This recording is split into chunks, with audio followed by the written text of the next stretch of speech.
ஒகேனக்கல் காவிரி ஆற்றிற்கு வரக்கூடிய நீரின் அளவு வினாடிக்கு 75,000 கன அடியாக இருக்கிறது. இந்த நிலையில் நீர்வரத்து மேலும் அதிகரிக்க வாய்ப்பிருப்பதால் மக்கள் பாதுகாப்பாக இருக்க வேண்டும் என அறிவுறுத்தப்பட்டிருக்கிறார்கள்.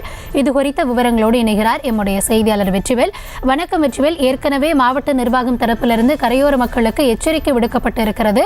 தற்பொழுது நீர்வரத்து மேலும் அதிகரிக்கும் என்ற எச்சரிக்கையும் வெளியாகி இருக்கிறது. கூடுதல் விவரங்கள் என்ன?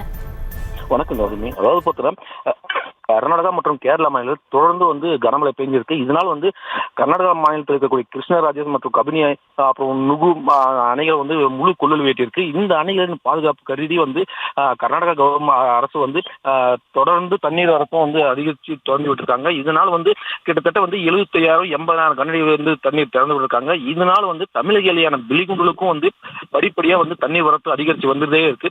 இந்த நிலை காலையில் பார்த்தோம்னா 74,000 கனஅடியா இருந்த தண்ணீர் வரத்து அது படிப்படியா உயர்ந்து தற்பொழுது 75,000 கனஅடியா உயர்ந்திருக்கு. இந்த தண்ணீர் வரத்து மேலும் அதிகரிக்க கூடும் என்பதால் மாவட்ட நிர்வாகம் சுற்றுலா பயணிகளுக்காக இருக்கட்டும், பொதுமக்களுக்கு தொடர்ந்து 7வது நாளாக அணைகளில் குளிக்கவோ அப்புறம் கால்நடைகளை அழைத்துச் செல்லவோ பரிசல் இயக்கவும் தடை வச்சிருக்காங்க. இந்த நிலையில் பார்த்தோம்னா ஒகேனக்கல் இருக்கக்கூடிய பிரதான அருவியை சொல்லக்கூடிய மீன் அருவி, சினி அருவி, அப்புறம் ஐந்தருவி உள்ளிட்ட அருவிகளும் அதனுடைய சூடே தெரியாம கடல் போல் தண்ணி ஆர்ப்பரித்து போகுது. இதனால் பார்க்கறதுக்கே ஒரு கம்பீரமான ஒரு சூழல் ஏற்பட்டிருக்கு. இந்த நிலையில் பார்த்தோம்னா இந்த மாவட்ட நிர்வாகம் தொடர்ந்து அதாவது தாழ்வான பகுதியில் இருக்கக்கூடிய பொதுமக்களை மேடான பகுதிகளுக்கு செல்லணும்னு சொல்லி ஒரு அறிவித்து தொடர்ந்து அறிவிச்சிருக்காங்க. ஏன்னு கேட்டாக்கா இந்த நிலை இந்த இருக்கக்கூடிய இந்த தண்ணீர் வரத்து மேலும் மேலும் அதிகரித்து இருக்கிறதுனால தாழ்வா பகுதியில் இருக்கக்கூடிய பீகுண்டு, ஊட்டமலை, நாடார்கோட்டாய், சத்திரம் தெரு, நெருப்பூர் உள்ளிட்ட பகுதியில் தாழ்வா இருக்கக்கூடிய பொதுமக்கள் மேடான பகுதிகளுக்கு போகணும்னு சொல்லியிருக்காங்க.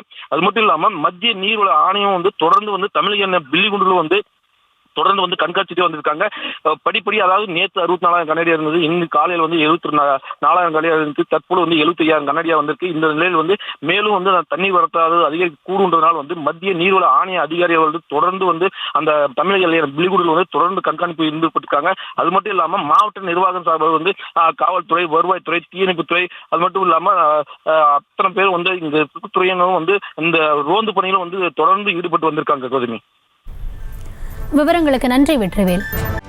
செய்திகளை உடனுக்குடனும் துல்லியமாகவும் தெரிந்து கொள்ள சப்ஸ்கிரைப் பண்ணுங்க.